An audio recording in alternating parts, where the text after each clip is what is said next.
Spatchcock Nation is in the house. Unfiltered, uncensored, and unapologetically for the people. Turn it up.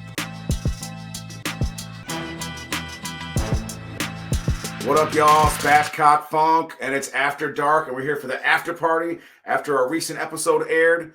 The episode Driving You Crazy, where we were ripping it up at a drive-in movie theater. And the best person for a road trip or to crash parties is the human Crash Bandicoot, my man Alexander DeRosa. The human Crash Bandicoot. Wow. Yo, that game was I love that game. It's just like, I didn't know you were going to say that either. And it just kind of like hit me like I haven't played it in a while. It's one of those games that there's like a lot of movies and games and things from the 80s, 90s that hold up, like Shawshank Redemption or like Super Mario Brothers or Blades of Steel. Then there's movies and games that didn't, and you're kind of like the first couple of seasons of Friends, you're like, ooh, people should. I don't know. I'm a big fan of Friends. I think they all held up. I think they're all funny. They turned it the right way because in the first couple episodes, Joey's like a creeper, bro. And then later he becomes a big brother type guy. And, you know, I think that's true of humans. Sometimes we evolve from maybe not being the right things. But I saw the first episode of Modern Family the other day. And it's wild to think about how they ended up. Or if it's ever, I mean, you can find it online too.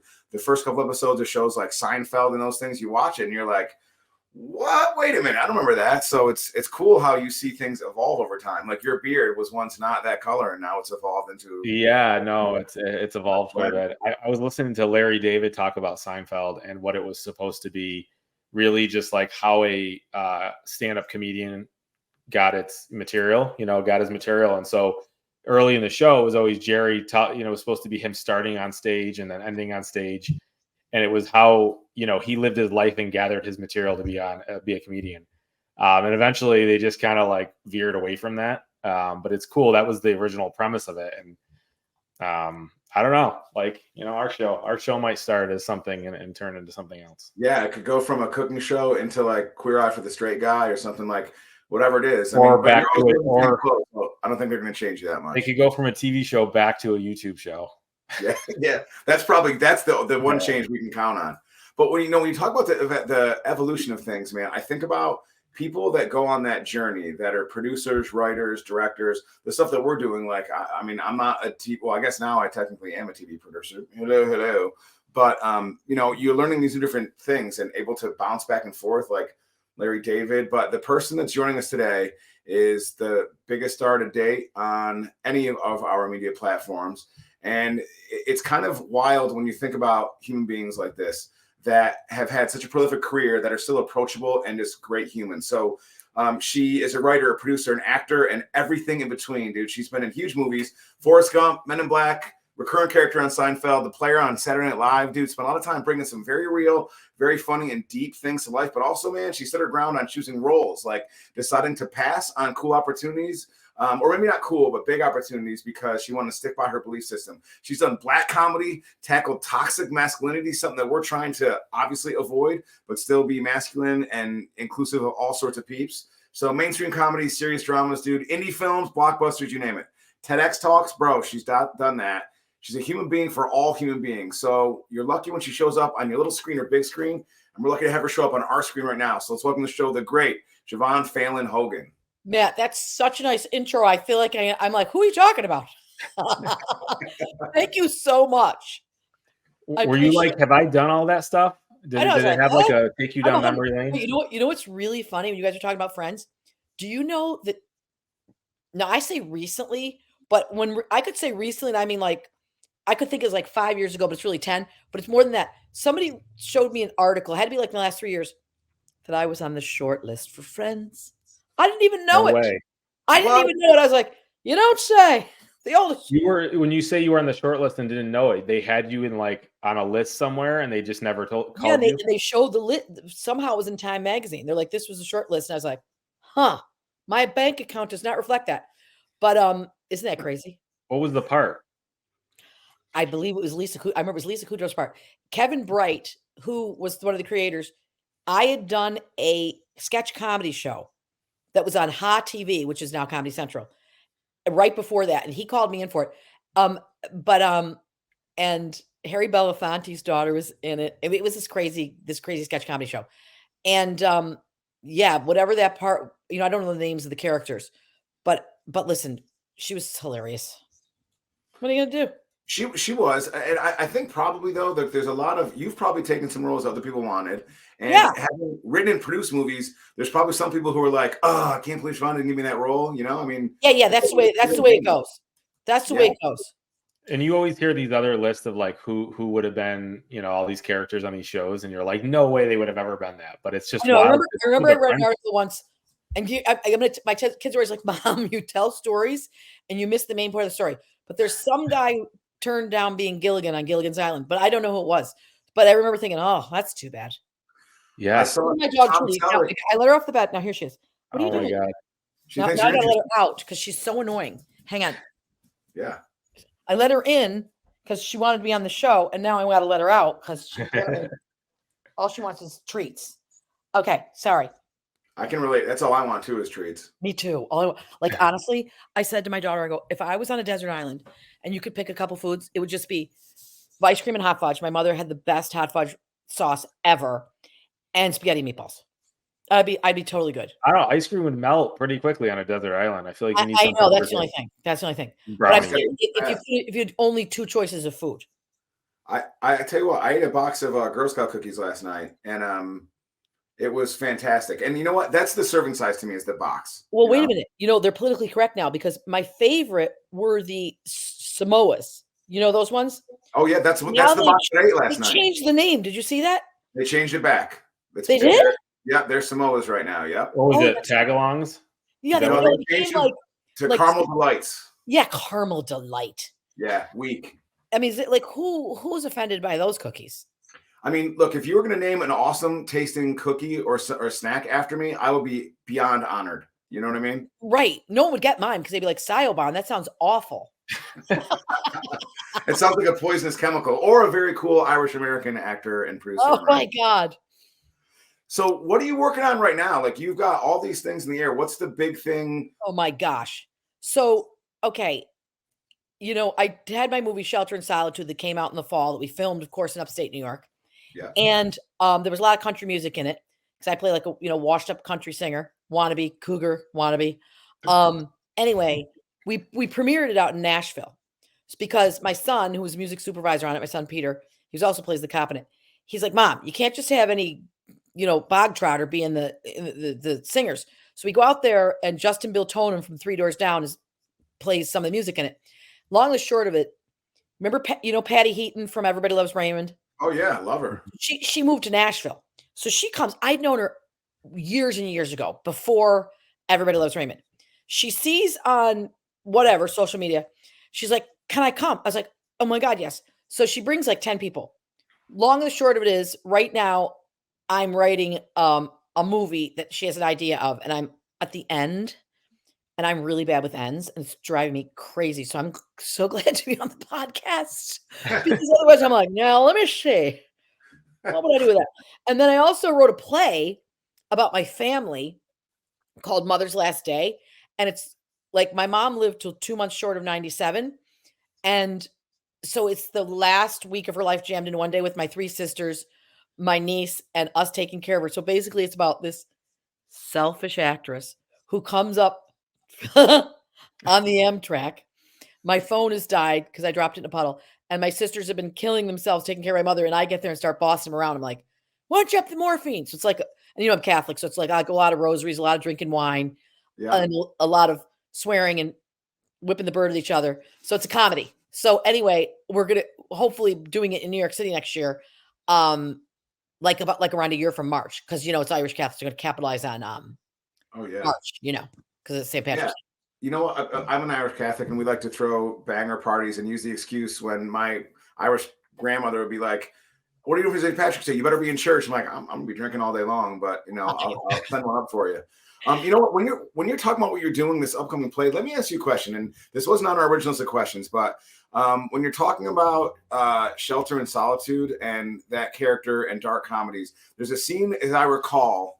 You were like riding like the Wicked Witch of the West bike from the beginning, right? Yeah. And the dude is like setting up a barricade. And I remember you're like that's my son. That was your son. Yes. That character that you play in that movie is both endearing and super annoying, where it's like where you want to like hang out with her to see what she's doing next, but you kind of be like, get a hold of yourself. Like, No, I know. She's like, well, that's what I'm saying. She's this person that's actually a really, really good person, but she's a wreck. Like she doesn't know when to pull back, which is perfect because the guy's on death row and she wants the last 10 days of his life to go great, but she'll stop at nothing. And she remember in Rudolph the Red-Nosed Reindeer when Yukon Cornelius takes the pick and he goes, because he's trying to get gold, he goes, nothing.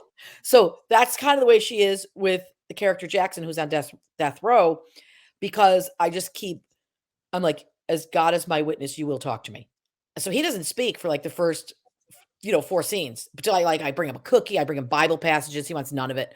And I'm like, hey, look, I don't really know the Bible that well either. I'm Catholic. Anyway, so yeah, so she means really well, but she would definitely be mocked, a lot by people behind her back, especially since she's a little old for what she wears and she likes younger guys. They don't like her back and she drinks too much. She's got all kinds of problems, but basically and like Robert Patrick, who plays the warden, is people know from the Terminator and many other shows, but he's kind of a son of a gun too, that people wouldn't want to be around. But at the core, they're really good people. They know what's important at the end of life. Well, that's what makes it so relatable, though. You know what I mean? Like, there's a lot of people. Alex, I mean, I was going to say Alex is one of them. Alex probably thinks I'm one of them, where you're like, dude, this guy is a dick. But I know he's such a good guy, so I'll keep, you know what I mean? Like, that's what makes that movie kind of like, it connects on a level that a lot of movies don't, because the people are real. This is the thing. Because the movie has Catholic faith in it, people are like, is that faith-based? And so I had somebody approach me, who's like, look, I could really help spread the word with this movie with the faith-based movies. I'm like, oh, okay. Anyway, I gave it to me, he calls me up and he goes, Siobhan, I don't know. I don't think so, because every time my kids walked in the room, I had to turn it down. There's a lot of swear words. And I was like, I guess I swear so much, I didn't even realize it. But then he said to me, at the end, without giving it away, the prisoner doesn't accept Jesus Christ as his personal savior. And that's just kind of like talk that a certain religion say. So I said, well, I don't believe that. I believe you don't have to say that. If you act, actions speak louder than words. And a lot of times why people, like, I cannot watch the Hallmark Channel. I have a sister that loves it. But I'm like, sometimes when people are so perfect and so good and so, everybody's good looking and you're like really, like, some of the faith-based movies are really, really perfect people. Like, I'm so not like that I can't relate to them. So that's why I like to write movies about really imperfect people that do good things. That's awesome. First of all, we're in this world right now with our show that we're doing so many different hats and you're trying to do all these things. Well, how do you manage being a writer, producer, actor, actress, and all these things? Like, how do you keep them separate? Because it's got to be so different. Honestly, first of all, what you guys are doing is awesome. And that's the great part, is trying to figure out, like, how do I relax with all the plates and the ball spinning and the ball spinning? That's a great place to be in. The place when it gets really boring and dull is when it's over and you're like, ooh. And people are like, I hate to bother you, but would you have time to? And I'm like, yeah, I think I have time. So my sister Megan, actually, she lives in Syracuse. She's a lawyer, and she puts on every year at the cathedral with 120 singers. The week before Thanksgiving, she'll put on 125 singers, a 25-piece orchestra, and it's unbelievable. So when speaking to sort of in the sideways, not answering you directly, but when Shelter in Solitude, I done Rushed first, that came out in 2021. 3 weeks later, we started filming Shelter in Solitude. That was way too early, but it was because Robert Patrick was available.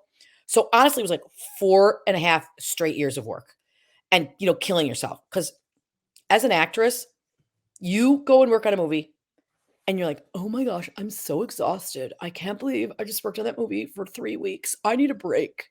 Well, then when you produce a movie, you're like, the actors are so selfish. You're like, that's it. So you're like, okay, look, I'm trying to get the porta potties in. I want to get the crew paid, make sure the lunch is good. I don't know who I'm going to use for an editor. I got to raise money for, so you're like doing a million things. You realize it's so nothing.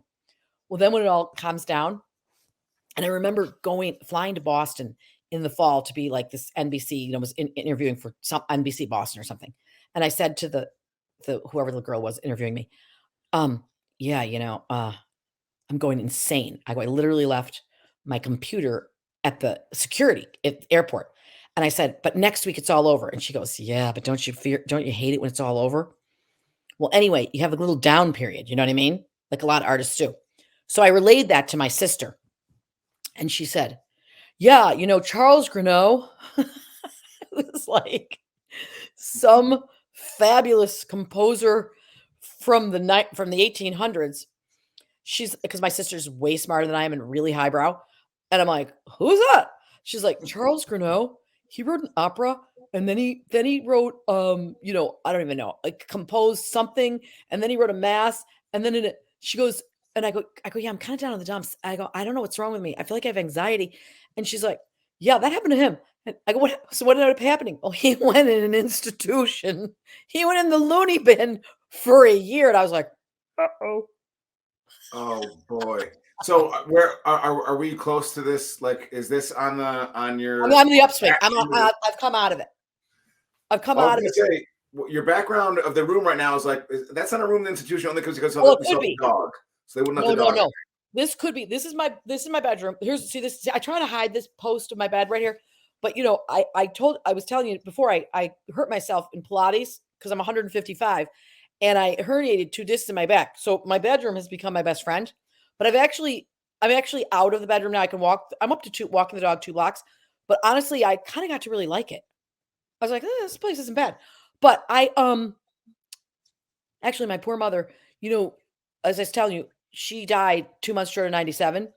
And well, that's probably too personal. But I was gonna say that, but she said, I'm glad I wallpapered my bathroom because it's really pretty. But my room is the opposite. There was this trend where people just started losing all the color and just painting everything. And I did that in this bedroom. So it's called Marilyn's Dress, the color. And I'm like, ooh, this is a little dull. I like a lot of color, but it's not. I love the names of those colors too, where it's just white. It's like, oh, it's white.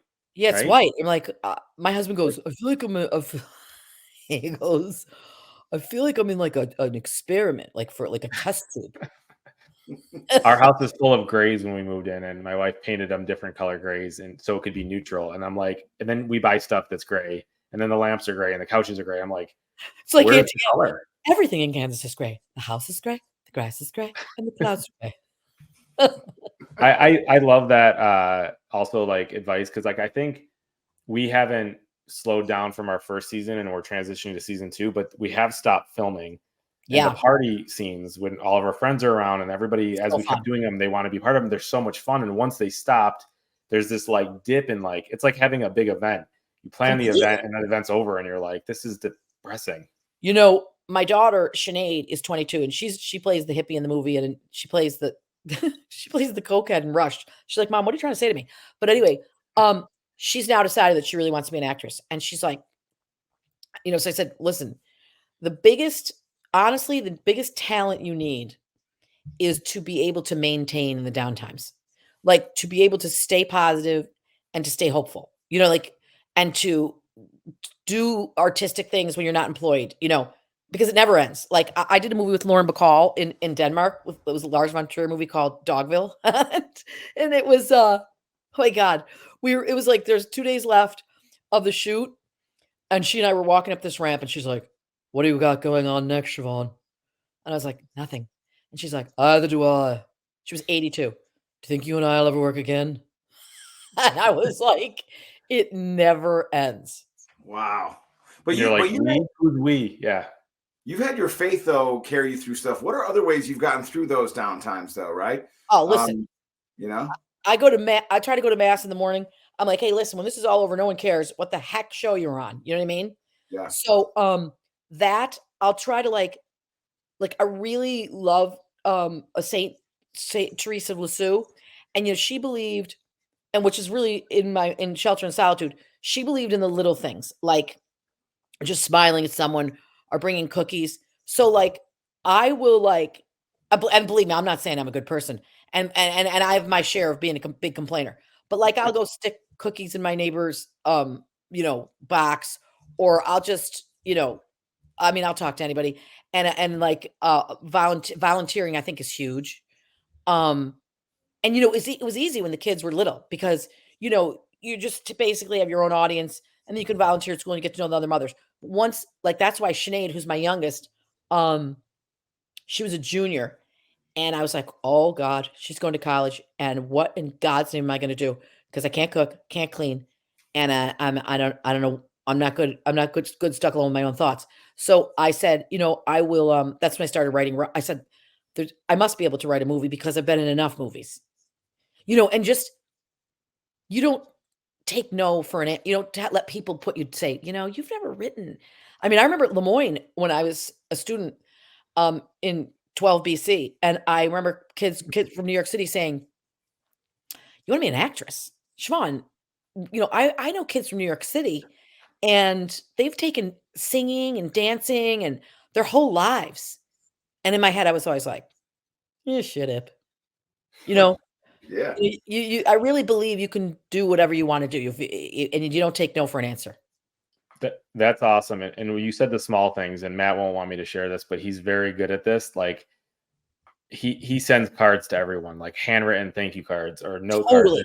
And like he was on vacation and I was filling in just to be the mailer. Yeah. And I remember being like, there's like 10 a day that he Oh, pre-wrote while preparing for his trip, which is awesome because it means, when people get him, it's like one little small thing. You were raised right. I used to stand over my kids. I was like, someone gave you something? They did not have to give you that. You thank them. You know what I mean? I mean, I have to say too, I'm a little bit of a, like, I get asked a lot to help out, give kids advice and that kind of thing. And my mother, when we'd give kids rides home, if somebody got out of the car, she'd go, say thank you, so and so. And you kind of die as a kid, like, oh my God, what did she say that?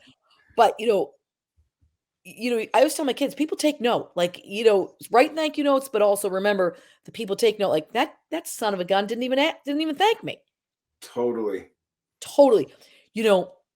This is really funny, but I do get a little fan mail, which is really hilarious. But people write the nicest things, and I always write them a letter back. And then I had a guy write to me who said, my wife, no one ever really, you'll send the card or whatever with your autograph, but he's like, I can't believe, it means so much to people. But okay, so I told you I hurt my back. So this is really bad. So I am really organized and messy. But I'm kind of like the weird, like, I kind of know where things are, but things got all out of control when I hurt my back. So whatever. So this guy, all I could find was he sent me this big envelope with like, cardboard in it. So it would appear he wanted the photo back.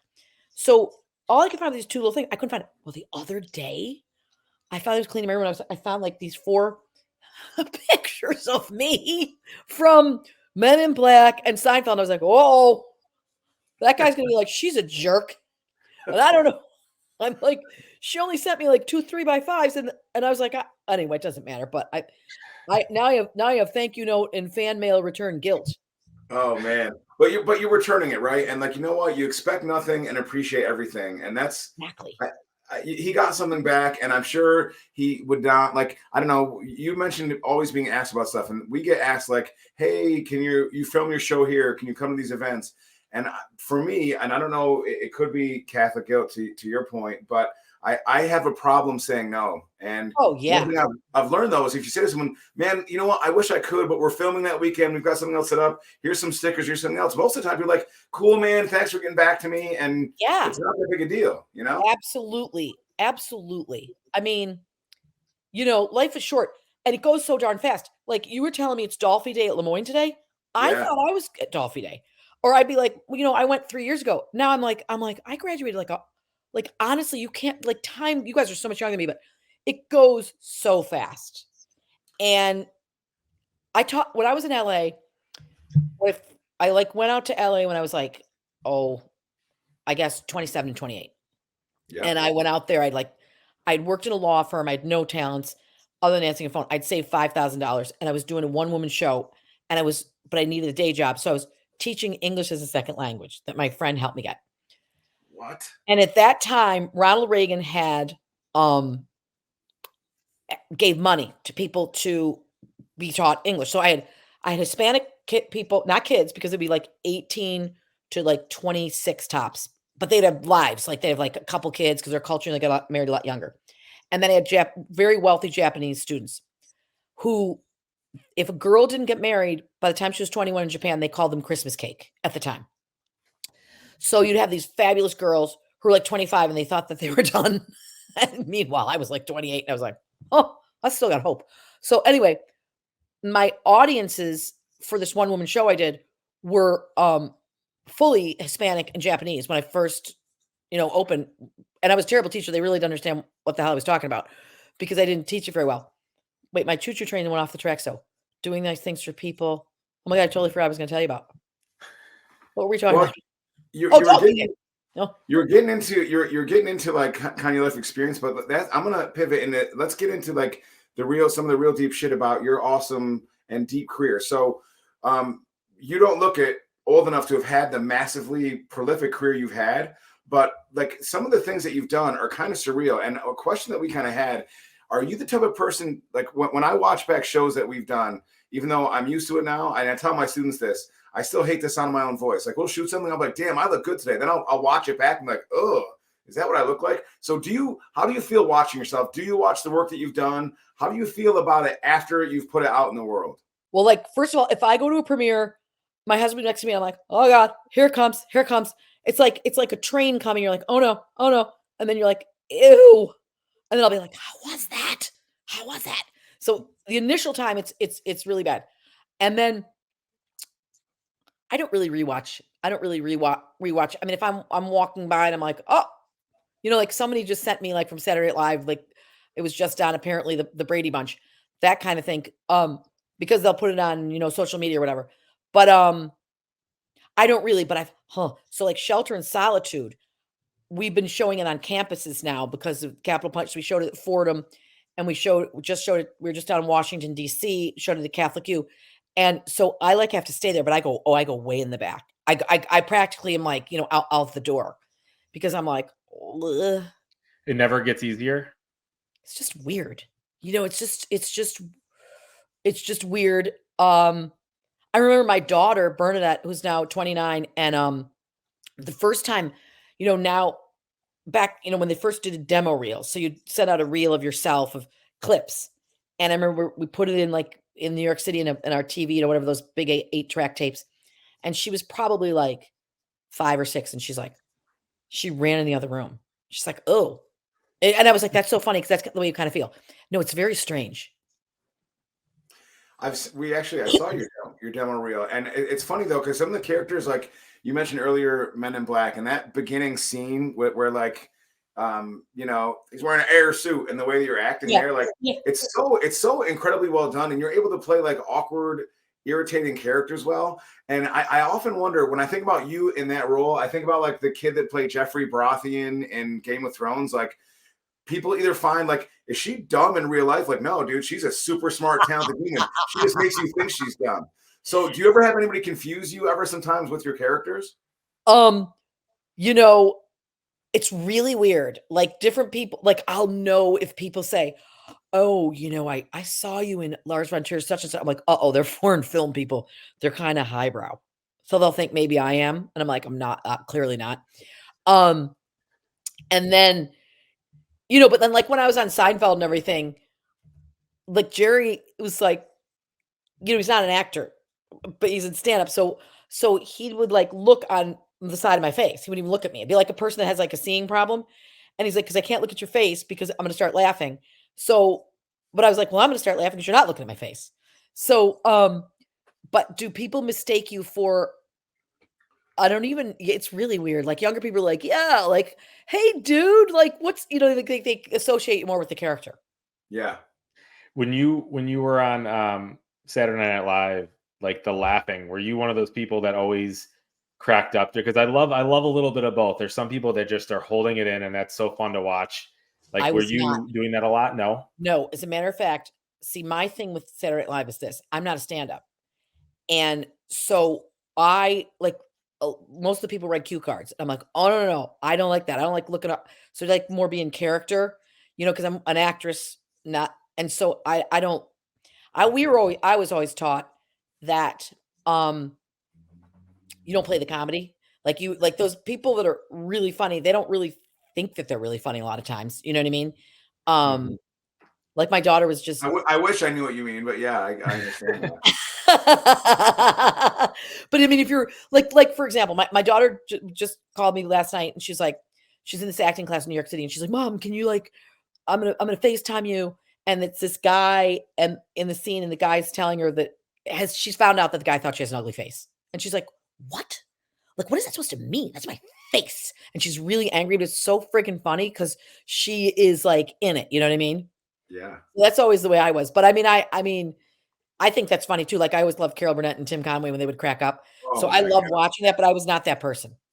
You I know, remember, Carol like, Burnett, it's funny because sorry, Alex, because we got more questions about SNL and stuff, but it's funny you mentioned her because she was such a genius comedian and all of those things. But there's some great videos of her, especially when she was like in her 30s. Like she was also super foxy, and she would put in a role where she's like, "Oh, I'm going to make myself look like this," but it's like, dude, the ability to transform yourself like that is something that is just very rare. Can humans do something like that? Yeah, it's funny. Lucille Ball was really good looking too. Oh yeah, yeah. Yeah.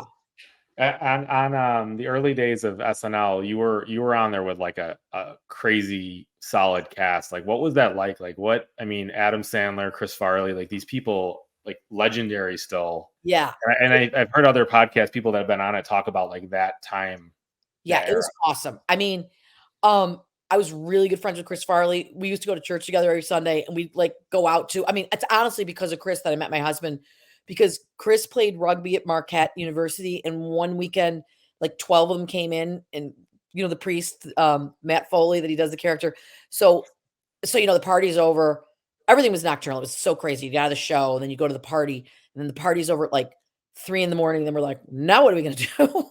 So I'd be like, Chris, I really like that guy, Peter Hogan. He's like, well, let's go to his apartment. And so us and like me, Chris, David Smith, and like 12 guys go to the apartment. He rings the doorbell. He's like, wake up, you fat bastard. And then he just like marches through the apartment. But he was hilarious. Adam's great. Chris Rock was great. But it was, you know, there was the junior cast and there was the senior cast. And they literally named it that. So it was like, you know, when I don't know, you know, the Dr. Seuss, the book, the Star Belly Sneetches and the non-Star Belly Mhm. Sneetches, and then the one with the stars want to be the ones without one with. So it was like, and they were hilarious. I mean, Chris and Adam and Chris, those guys were totally coming up and doing breakthrough characters, and you know, but there was two completely so you know, it was kind of like the young cast and then the established cast, and then the funny thing is, my first movie ever was Greedy, and Phil Hartman. I get to the set, I had no idea. You know, because there was no internet in those days where you could like be like Google like on IMDb, like upcoming who and Phil played my husband. So, Wow. but those are great guys. And Dana Carvey was awesome guy. Yeah. And Ellen Cleghorn was my roommate. It was really fun. It was One so thing much that fun. comes through in that crew, and I'm hoping it's like in real life, and we tried to emulate that in our show. Like, we want people to watch us and be like, these guys are good friends. Like, I can see it, Yeah. like it's authentic. They always seem like that. And like in the movie Grown Ups, I remember when that came Oh, out, it felt like they were just like hanging out in real life. The way they joked with each other has to be totally. like, The 4 of them had an office that they shared together, Chris, Adam, David, and Chris. And they were all still great. They're all still great friends. Of course, Chris is in heaven, but yeah, they're all still really good friends. it's awesome to see that come through. Yeah. It is, and it's also great to see. And we knew about this when we asked our friend Julie to connect us with you. That you're just also a really good person in real life. So there's a story about someone who may or may not be a good person in real life. I don't know about that, but that you saved the day. There's a story that we've heard multiple times, but we'd like our growing audience to hear about this. That you saved the day with Michael Jordan. On, Oh God. Saturday Night. Yeah. So that was my very first show. And so Michael Jordan's on and you know, the Bears was this big Chicago sketch that they did. And so, you know, you would rehearse. Let me think about this. So you rehearse on a Thursday, and then the Friday's pretty much for the band. And then Friday night, so you'd rehearse Thursday late, so you'd run it and everything. So I get to know Michael, and I'm playing a waitress, and we're together a lot because he's got to enter. You know, things take a while, as you guys know, like technically getting things set up. So that's Thursday. Then Friday's the band all day. Then Friday at about 5 o'clock, you go and have dinner, and then you do a rehearsal at 6. And so we do the rehearsal, and then they only have literally like a half an hour where Lauren gives notes. They cut half the sketches, and then you got to go on at 11:30. So you could think you're going to be a superstar, you're going to be all these sketches, and so many of them get cut. So so at the rehearsal, Michael's like, "Oh my God." He's like, I go, "How are you doing?" He goes, "I'm kind of nervous." And I was like, "All right, listen." And I told him what I told you guys. I said, "Michael, I got to tell you, I'm not a stand-up. I'm an actress. So I went to school for acting, and I know a lot about it, and I really can help you if you want me to." So he's like, "Okay." So I go, "I'm going to write so I can have my, waitress pad. I go, "I'm going to write a piece of advice on this. But the key is that you cannot open it till literally 2 seconds before you're going to go on. And you got to look at this, you got to stare at it, and you got to come on." So he's like, "Okay." So now the sketch stays in, of course. We do the sketch, and I enter before him, and I've written on the paper, "Don't F up. The entire world is watching you." So he's like, and he comes on like, kind of like laughing because he's like, "Oh my God." So then dealing with Syracuse. So years later, my brother-in-law, Art Bigsby, who's from Liverpool, my sister Mary's husband, his mom had very bad arthritis. And so he was big involved with the Arthritis Foundation in Syracuse. And they did this big fundraiser at the Dome when the Dome first opened. Michael Jordan goes. They get Michael Jordan somehow. And my brother-in-law's like, "Michael Jordan." Of course, ignores him. "Michael Jordan," ignores him. And he goes, "Siobhan Fallon." And he goes, "How do you know Siobhan Fallon?" He goes, "That's my sister-in-law." So he tells him the story. And they both burst out laughing, right? Now, and he gives Buddy an autograph. Now my brother-in-law is an attorney. So the next day he had to go to court, and I guess he had some really tough judge. So it was, tough reputation. And he says, Art Bigsby approached the bench, and he says, "How the heck did you get Michael Jordan to laugh so hard?" And so he told him the story. Isn't that crazy? What did Michael Jordan say to you after, like at the rap? Like, He was he was at the rap like, party? "You got me. You got me." Because, I thought it was, of course, I love that kind of thing. That was your first show, It's my first show. and you just went right at the host, like full bore. I know. That's so insane. Like, I think about some stuff and I'm like, I did Shakespeare in the Park, which was like a really big deal. And it was like with classical highbrow, Juilliard, and Elizabeth McGovern was the lead, and I was Phoebe, and my roommates was with this girl, Nancy Howard, who's now a director, and Viola Davis, who's an Academy Award winner. What? They were just Juilliard students. And I was like, I had a role. And I was like, "Oh, I'll take." They're like, "You don't mind rooming them?" I was like, "No, I like young girls who are just trying to be actresses." Good for them. So to date myself, I had on the door the Demi Moore Vanity Fair when she posed pregnant. I put my head on it because I thought that was really funny. And so there were some really serious actors, and they were like, they'd be in the room, be like, got about," like doing these, and I'd be like, and I'd be like, "Couldn't you? Wouldn't you? Shouldn't you?" I was like, "Oh, please." So long and short of it, as the run went on, I knew the costume designer because she was actually a Saturday Night Live costume designer, and I was like, and Phoebe in the play As You Like It does not go on for quite a while.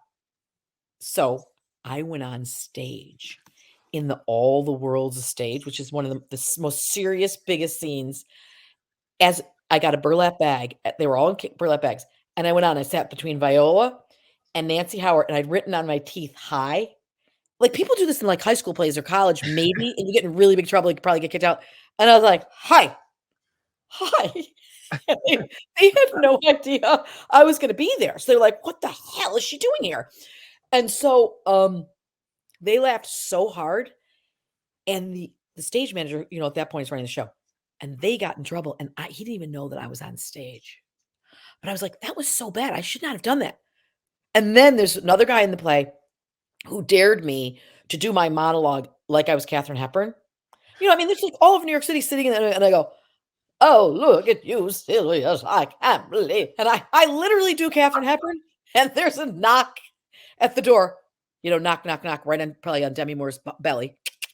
Siobhan, can I talk to you? Yes. Can we please get back to the performance? His name was Adrian, he's the director, that Adrian Hall wanted. And I go, sure. Because I thought, I'm going to get fired. What is wrong with me? You seem like in most cases you just act as yourself. And it's got to loosen up the people around you, because like everybody in those scenarios are probably super Yeah, serious. nervous or serious. And you just like bring the guard down. Like the Joker. Why so serious? I mean, we're not curing cancer. Have you ever gotten in trouble for any of these antics? Like, I mean, you're doing some crazy shit here, man. It's pretty awesome. I got in trouble in Summer Stock Theater. I remember because the director said to me, I was Ann Eller in Oklahoma, and he's like, Siobhan, because I would thought it was really funny to kick my leg really, really high and go, come on, some stupid thing. He goes, Siobhan, can you please not do that again? I go, yeah, I will not do that again. Of course I did it again. And he's like, it's like the director's looking for you. Anyway, so I don't know, you know, like Lars von Trier in the European movies, like he liked my sense of humor and thought that was funny. You know, Ben Gazzara, who was my father's favorite of all time. We got laughing on a movie set. That's like, just don't do that. But, you know, like I said, it's not curing cancer. It's wild though. Like I could listen to you all day. So you know what we're gonna do? Actually, we're gonna show you a clip of something. Okay. And then we're gonna ask you a question about it and get your feedback on it. Awesome. Okay. Here we go. It's called Sex, Lies, and Videotapes, but it's none of those three things. Okay. Let me put my glasses on a ride once. I was 30, and he goes, you know, Siobhan, there's a real vocation for single people in the Bible. I go, hey, listen, shut up. Don't count me out. Do not count me out. So I meet my husband, and my father says, if you really like him, I would suggest hiding your real personality for 3 weeks. So I did. I pretended I was shy. We all got on dates. I remember he was telling stories, and I was like, I really would like to say something, but apparently you're supposed to let other people talk. And I was, how insane is it? Huh? It's awesome. And first of all, like you said earlier, I'm not a comic. I'm gonna stand up. I don't know, dude. It looks like you are pretty awesome at it. So listen. I might have to, because I'm running out of options here. I don't know. When the strike happened, I was like, my kids were like, why don't you do stand up? And I would like write down ideas. No, but that happened. My father, obviously, how cold it can get in Syracuse.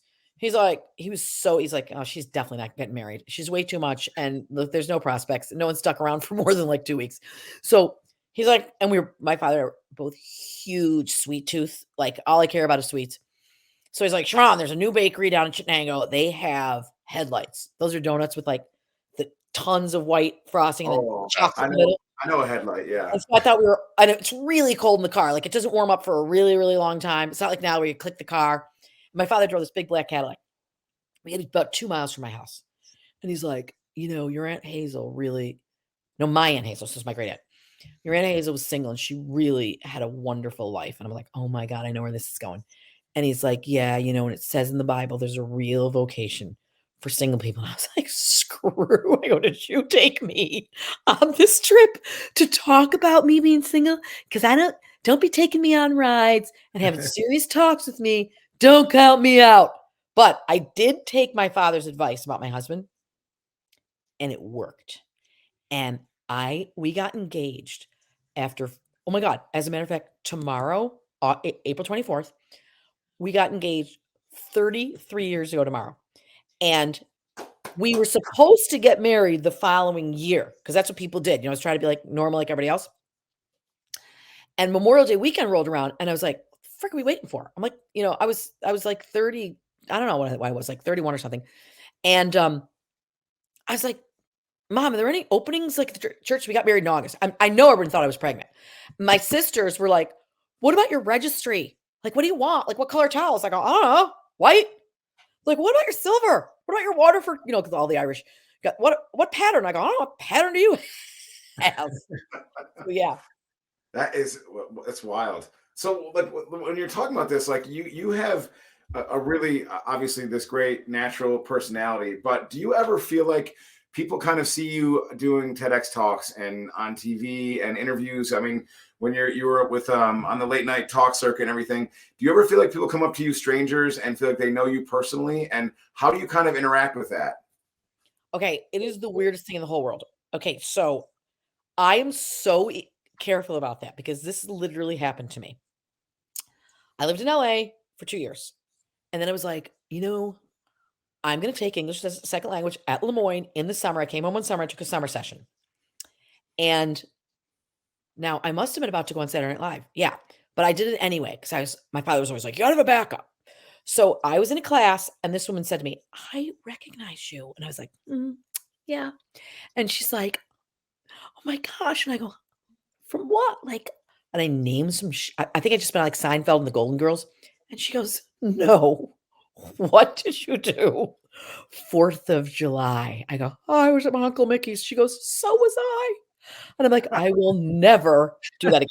So people will recognize me from different things. And, it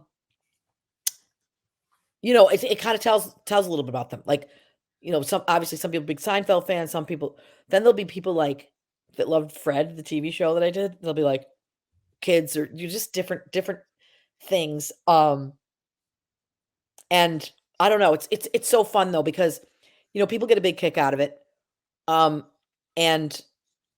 as my father would say, she's an egomaniac, so she gets a big kick out of it. With Matt, he tells me a lot about how he gets recognized in public, and it's awesome for me to hear as someone that's doing the show with him. I'm like, oh, that's awesome. But I'm like, we're at the New York State Fair and it's the busiest place with like hundreds and thousands and whatever people. And I'm like, no one's coming up to you. No one recognizes you at all. And it just never happens when I'm around. And so I want the moment because he's so like ready for it to happen when I'm around that like one of these moments he's gonna, this person is gonna come up to him just to ask him a question and he's gonna be like, oh my God, I'm so embarrassed. That's I'm so great. Honored. You have seen it a few times, but what happens more too since then. A few times since then, but not as many as I'd like. But Siobhan, what happens to me is very embarrassing. My wife is the CEO of a big ad agency, and she's super awesome and a great community leader, like president of a board and all this shit. She's just an awesome human. So I did have someone come up to me. I was in a coffee shop by myself, and I'm getting some coffee and about to do some work. And this woman, I can see her kind of looking at me, and I'm like, I think she might recognize me from the show. So she finally comes up and she's like, so I think I know you from somewhere. And I kind of did what you did. I'm like, yeah, I have this cooking show. It's on TVs every Sunday morning and it's on PBS. And she's like, that's not it. Are you Stephanie Crockett's husband? And I'm like, yes. So more often than not, people recognize me from that, That's no, what's really bad too and really horrible is when people go, I know you're an actress, but I can't figure out what you've been in. I'm like, please don't make me put on my resume. This is hideous. And you've been in a lot to go through and be like, oh, no. So hideous. Well, Matt's very thoughtful on when people come up to him. He tries to bring me in. Like, I'll be over there. And he'll be like, hold on. And he'll drag me over. Like, this is the guy that films it. And they're like, oh, cool. I don't care about that. That's so funny. I unintentionally make it creepy. But when you're thinking about like your body of work, what are some of the things that you still want to do or people you want to work with? Like, what are some things that are on your creative bucket list? You're writing and producing. So what are some things that you want to do? Well, I in the immediate future, I want to get this play up. And then I would like to do, I've done some pretty serious stuff and I'd like to maybe just do a comedy, and work with, people that I admire and love and good people. So, I mean, I and the other thing is I remember I saw years ago, Morgan Freeman said, who luckily I got to work with on Going in Style. And I remember he said, one of the greatest things is the places you get to go to. Like I got to go to Australia and bring my kids. They went to school there during Charlotte's Web. I've been to Denmark and Norway. They went to school there. I remember my daughter, but it was like, look at mom. Here's the thing. She's only in 3rd grade. She was like acted like she was 90 when she was in 3rd grade. I am not the type to go into a classroom. You need to put me with just a tutor. Peter's the type. I'm not the type. And I was like, okay, no. But anyway, so just the experience of being able to go to cool places too. You know what I mean? Yeah. Yeah. So speaking of a really cool place, in this episode, we take our friends to the drive-in movie theater, which is, I haven't gone too much, but I've always have intentions to go. But then I'm like, oh, they're showing these inappropriate movies. I can't possibly bring my kids and sit in this car, but I love the idea of it. And back in the day, watching like Happy Days and all these cool shows where they're at the drive-in, we threw a party at a drive-in movie theater. As we're doing this, a lot of things like food, all this. So if you were when was the last time you've been to a drive-in? I went to a drive-in with my brothers and sisters. I think I was in college, and there was a drive-in on Erie Boulevard, I believe, and I made them go in our pajamas. I thought that was really funny, and they were like younger than me. And it's, you almost didn't care about the movie. It's so fun to just go. I mean, you care about the movie, but the experience is so cool and kind of insane that I would love to go to a drive-in movie again. I mean, it was just fun. It's like the tailgate before the concert, like or the sporting event. Sometimes you just want to hang out and stay. Yeah, you want to look in the other cars and see what's going on too. Like, you're like, don't turn the movie on. We're having too much fun. Yeah. Exactly. So we brought food, we brought music, we brought all the. What kind of food would you bring if you were throwing a drive-in party? What kind of food would you bring? Okay. I would bring. Oh, let me think. Well, obviously popcorn, and then I would bring nachos. Do you have how do you do it? Do you have a microwave? Like, how do you get the cheese going? I don't know, but I love nachos. Oh, and I love peanut M&Ms so much. Ooh. And I love jujubes, and I love peppermint patties. But I'm really, really big on the peanut M&Ms. I love peanut butter M&Ms. Peanut M&Ms are great too, though. But peanut butter are my Those are good too. Yeah, the pretzel ones aren't bad either, but I really love the peanut. The peanut M&Ms are pretty solid though. So let me ask you this: whether you're screening something at home or you're just ready to zone out, these are two things I want to answer to. Like, what are you streaming or vibing with content wise, and what are you snacking on while you binge content? Okay, I'm a nerd, and I really love. I go back and forth between American Idol and The Voice. I'm like flipping back.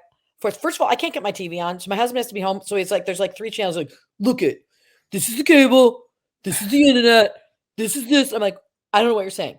I'm like, well, somehow I get on like 70s music and it just plays and I can't get it on anything. And what am I snacking on? Okay. I love dark chocolate, but I have a huge issue.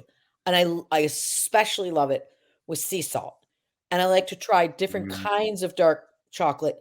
Like, I was in Trader Joe's the other day and there's this Hawaiian bar. And so I tried that. But here's my problem. It keeps me up at night, but I don't even care. I will just still eat it. And then I'll like be in the middle of the night. My legs will cramp. And I'll be like, oh, it's dark chocolate. But I'm like an addict. Like it works for me. Or sometimes my agent's actually her assistant, he's this guy, and he'll be like, call me like at 2 o'clock, and I'll be like, what are you doing? I go, melting dark chocolate. So he calls me Chippy, but I'll like sometimes melt the bar onto a paper plate and then scrape it on a fork and just eat it. Or just dip stuff in it. I mean, I love dark chocolate and salt. That's like the best combination. Yes. And when the kids were home, I would get the Nutella with the stick. Yep. When the stick always breaks. Yeah. And then you get chocolate everywhere, but I really love that too. My kids eat those and they don't eat the sticks. They like yeah, no one cares about the sticks that much. Yeah. And also I really have a problem with ice cream. And there's an ice cream shop pretty close to me. My kids all work there. And my son told me the people that go in by themselves to ice cream stores are weirdos. And so now, I'm that person now. And I always say, tell it. I go, hi, I know you think this is weird. My son used to work here and he thought people were weirdos that came by themselves. But where's the peanut butter, vanilla, and then the chocolate chip cookie dough combo? So I do that too. And I have a problem with ice cream as well. You know, it's like whenever you like, I'm gonna have one more bite or one more drink, whatever, that means you're having an issue with that thing. But you both touched on something that happens in my house. I'm not gonna say it's me or my wife, but you mentioned earlier homemade fudge that I think your grandmother made or your mom made. Your mother made. So, and we cook some stuff up. So we've got usually maybe if we make homemade fudge for something or homemade caramel, I or my wife may have walked in the other person just getting a spoon and you dip that into like your Jif peanut butter or Peter Pan, actually she likes, and then into that fudge. And you're like, then I'm just hammering it. Yeah. Well, I always get in big trouble, even to this day, like with my sisters, when they're like, okay, we're making mom's hot fudge. And it's like, you pour the sugar in, then the chocolate. And I'm always like going in there, please don't touch it till it's finished. I'm like, I didn't. There's like chalk on my face. Yeah. There's my wife and I one time were hanging out, and we had got ice cream in this place, Fifi's, which is near us. So because I go there all the time, and we had been watching a movie, and it was like a rainy day, I recall. So after watching the movie, and we had eaten like ice cream, and the empty bowls are sitting on the couch, on the coffee table or on the couch, and she like leans in next to me, and I think like, ooh, about to get romantic. I'm liking where this is going. And she leans in like she's about to kiss me, and I had a piece of a peanut butter cup stuck on my face, and that's all it was. That's all she wanted. Well, Yeah. you know, I used to work at the Braylock Inn as bus help in high school, and there was a girl, Adrian, and she was the dessert girl, and she was younger than me, and they had the in really nice like pouring things. What do you call those? Like Wraps. Pictures. yeah, Scraps. a little pitcher, silver, beautiful. And I'd go, give me the chocolate. And she's like, no, I can't. She wanted me to get in trouble from Gray Bar. He's the owner. And I'm like, I'm telling you right now, you give me that chocolate, give me the chocolate, or I'm going to say that you gave me the chocolate. No. I go, I'll tell everybody you gave me the chocolate. So I go, one way or the other, you give me. So I'd be like, oh, down my throat. Ready to go. Now the Braylock, that's the haunted place. Is it haunted? Well, people, I think people did say it was that it was haunted. Isn't that funny? Yeah. And across the street, people always said the house across the street was haunted. I think everywhere. Matt doesn't like ghosts, so I don't want to make him Oh, uncomfortable. well, I'll tell you what. So when I did the movie New in Town with Harry Connick Jr. and Renee Zellweger, we filmed in Winnipeg, Canada, and there was 2 hotels that you could choose from. One that was this big hotel that was like modern, or this beautiful, beautiful hotel. People were like, it's haunted. I was like, do not put me there. So long and short of it is, we shoot the movie, and now we had to go back for reshoots in the summer, and the other hotel is booked out. So I had to go to the haunted hotel, and I go to the front desk and I go, hey, hi. So I just want to say, you know, people say this is haunted, but and he goes, oh yes. Do you want the pamphlet? So yes, it's room such and such, and there was a bride killed here in such a year, and it's always completely full. A Halloween weekend, we booked out for 10 years from now, and I'm like, for the love of God, this is awful. So I go in my room, and I go, hello, because I knew from my daughter rides horses, and she rode this woman, Jen Byland, she's a woman, she's younger than me, in Casanova, and she had lived in a haunted house, and she told me what to do, and she said, you have to be really nice, you have to talk to the ghost. So I go in and I go, hello, okay, here's the thing.